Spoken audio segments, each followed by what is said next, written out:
आज हम इस वीडियो में जानेंगे कि एमसीबी होता क्या है, एमसीबी कितने टाइप का होता है और कौन सा एमसीबी कहाँ यूज करनी चाहिए। चलिए जानते हैं। एमसीबी का फुल फॉर्म होता है मिनिएचर सर्किट ब्रेकर। ये हमारे सर्किट को प्राइमरी प्रोटेक्शन देता है। ये हमारे प्रोटेक्शन लोड साइड देता है, ना ही कि सप्लाई साइड। अब ये कौन सा प्रोटेक्शन देता है, तो ये हमें दो तरह की प्रोटेक्शन देता है। शॉर्ट सर्किट प्रोटेक्शन देता है और एक ओवरलोड प्रोटेक्शन देता है। एमसीबी में दो मेन कंपोनेंट होते हैं, एक सोलेनॉइड होता है और एक बाईमेटालिक स्ट्रिप होता है। जो सोलेनॉइड होता है उससे हमें शॉर्ट सर्किट प्रोटेक्शन मिलता है और एक बाईमेटालिक स्ट्रिप होता है जिससे हमें ओवरलोड प्रोटेक्शन मिलता है। सपोज दैट ये हमारे पास 16 एम्पियर की एमसीबी है। अगर इस पे हम लोग 17 या 18 एम्पियर का लोड कनेक्ट कर दें तो ये ओवरलोड की कंडीशन हो जाएगा और ये एमसीबी ट्रिप कर जाएगी। एमसीबी सिंगल पोल की आती है, 2 पोल की आती है, 3 पोल की आती है, 4 पोल की आती है। जैसे कि मेरे पास ये सिंगल पोल की एमसीबी है, ये 2 पोल की एमसीबी है और ये हमारे पास 3 पोल की एमसीबी है और ये हमारे पास 4 पोल की एमसीबी है। तो हम लोग ये पहचान कैसे करते हैं ये कितने पोल की एमसीबी है? तो जितना हम लोग वायर कनेक्ट करेंगे उतना हमारा पोल हो जाएगा। सपोज दैट इसमें हम 3 वायर कनेक्ट करेंगे RYB, तो ये हमारा ये 3 पोल का एमसीबी हो गया। इसमें या तो हम लोग 2 फेज कनेक्ट कर सकते हैं RY, या फेज या न्यूट्रल कनेक्ट कर सकते हैं। इसमें क्या करेंगे, RYB प्लस न्यूट्रल, ये हमारा 3 फेज कनेक्शन हो गया, 4 पोल हो गया। और ये हमारा सिंगल पोल की एमसीबी हो गई, इसमें हम फेज सप्लाई करते हैं। एमसीबी फ्यूज का रिप्लेसमेंट है। हम लोग किसी दूसरी वीडियो में फ्यूज के एडवांटेज और डिसएडवांटेज के बारे में डिस्कस करेंगे। एमसीबी का यूज कहाँ करते हैं हम लोग? जैसे इलेक्ट्रिकल पैनल में इसका यूज होता है, लाइटिंग सिस्टम में यूज होता है, इंडस्ट्रियल इक्विपमेंट में यूज होता है। हमारे पास दो तरह की एमसीबी है, एक तो एसी एमसीबी है और एक डीसी एमसीबी है। एसी एप्लीकेशन के लिए हमारे पास एसी एमसीबी होती है और डीसी एप्लीकेशन के लिए हमारे पास डीसी एमसीबी होती है। डीसी एप्लीकेशन लाइक सोलर हो गया और बैटरी हो गया। सबसे पहले एसी एमसीबी के बारे में डिस्कस करते हैं। इसमें हम लोग सप्लाई नीचे से देते हैं और आउटपुट हम लोग ऊपर से लेते हैं, क्योंकि एसी करंट बाई डायरेक्शनल होता है, जबकि डीसी केस में ऐसा नहीं होता है। डीसी केस में हम लोग सप्लाई नीचे से भी दे सकते हैं और ऊपर से भी दे सकते हैं। सोलर के केस में क्या होता है, जब हम लोग सप्लाई ऊपर से देते हैं आउटपुट नीचे से लेते हैं। बैटरी के केस में क्या होता है, जब हम लोग सप्लाई नीचे से देते हैं आउटपुट ऊपर से लेते हैं। क्योंकि क्या होता है, जो डीसी करंट सिंगल डायरेक्शन में फ्लो करता है। एसी लोड में हम लोग डीसी एमसीबी नहीं लगाना चाहिए, क्योंकि वो प्रोटेक्शन नहीं देगा। वो जस्ट लाइक स्विच जैसा काम करेगा। स्विच का जैसा काम होता है ऑन ऑफ करना, वो प्रोटेक्शन नहीं देता है।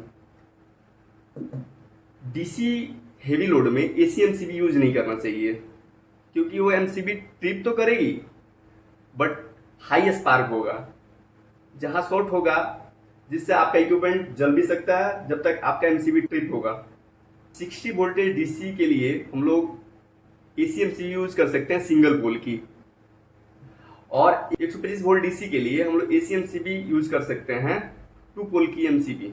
ट्रिपिंग कर्व के अकॉर्डिंगली एमसीबी 5 टाइप की होती है, B curve MCB, C curve MCB, D curve MCB, K curve MCB और जेड कर्व एमसीबी।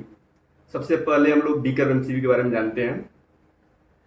जितने एम्पियर का अगर बी कर्व एमसीबी है, उससे 3 से 5 गुना अगर करंट फ्लो करता है बी कर्व एमसीबी के थ्रू, तो हमारी बी कर्व की एमसीबी ट्रिप कर जाएगी।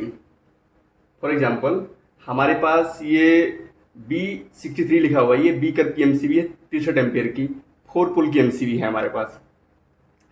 तो ये हमारा 189 एम्पियर से लेकर के 315 एम्पियर के बीच में अगर इससे करंट फ्लो करेगा तो ये हमारी बी कर्व की एमसीबी ट्रिप कर जाएगी। इसका जो ट्रिपिंग टाइमिंग होता है वो 0.04 सेकेंड से लेकर के 13 सेकेंड के बीच होता है। बी कर्व एमसीबी का जनरली यूज हम लोग डोमेस्टिक लोड और रेसिडेंशियल यूज के लिए करते हैं। इसके बाद हम लोग सी कर्व एमसीबी के बारे में जानेंगे। इससे अगर 5 से 10 गुना करंट अगर फ्लो करता है सी कर्व के एमसीबी के थ्रू, तो सी कर्व की हमारी एमसीबी ट्रिप कर जाएगी।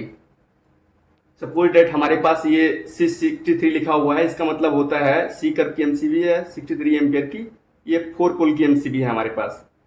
तो ये हमारा 615 से लेकर के 630 एम्पियर तक के बीच में अगर करंट इससे फ्लो करेगा तो ये हमारी सी कर्व की एमसीबी ट्रिप कर जाएगी।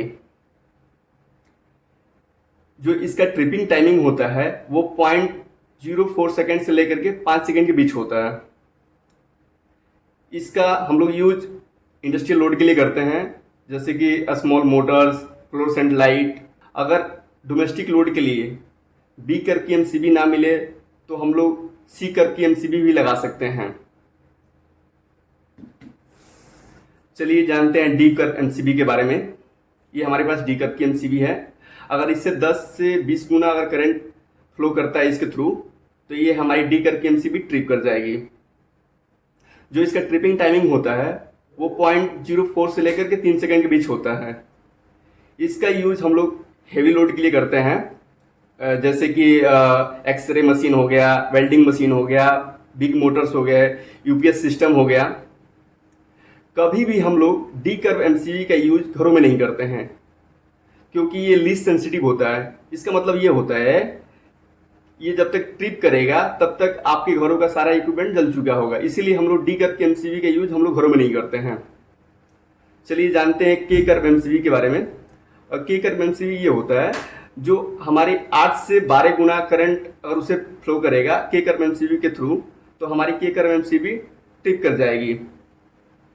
जो उसका ट्रिपिंग टाइमिंग होता है वो होता है 1 मिली सेकेंड के अंदर वो ट्रिप कर जाता है। उसका इस्तेमाल हम लोग जनरली ट्रांसफार्मर के लिए करते हैं। ये परफेक्ट यूज होता है मोटर के लिए और एक्चुअली जो सर्किट होते हैं उसके लिए। उसके बाद से हम लोग जेट कर्व की एमसीबी के बारे में जानते हैं। हम जेट कर्व एमसीबी के थ्रू अगर 2 से 3 गुना अगर करंट फ्लो करेगा तो जेट कर्व की एमसीबी हमारी ट्रिप कर जाएगी। इसका जो ट्रिपिंग टाइमिंग होता है वो विथिन के कर्व और जेड कर्व के एमसीबी को घरों में यूज नहीं करना चाहिए, क्योंकि ये बार बार ट्रिप करेगा और किसी किसी कंडीशन में तो ये ऑन ही नहीं होगा, क्योंकि ये हाईली सेंसिटिव होता है।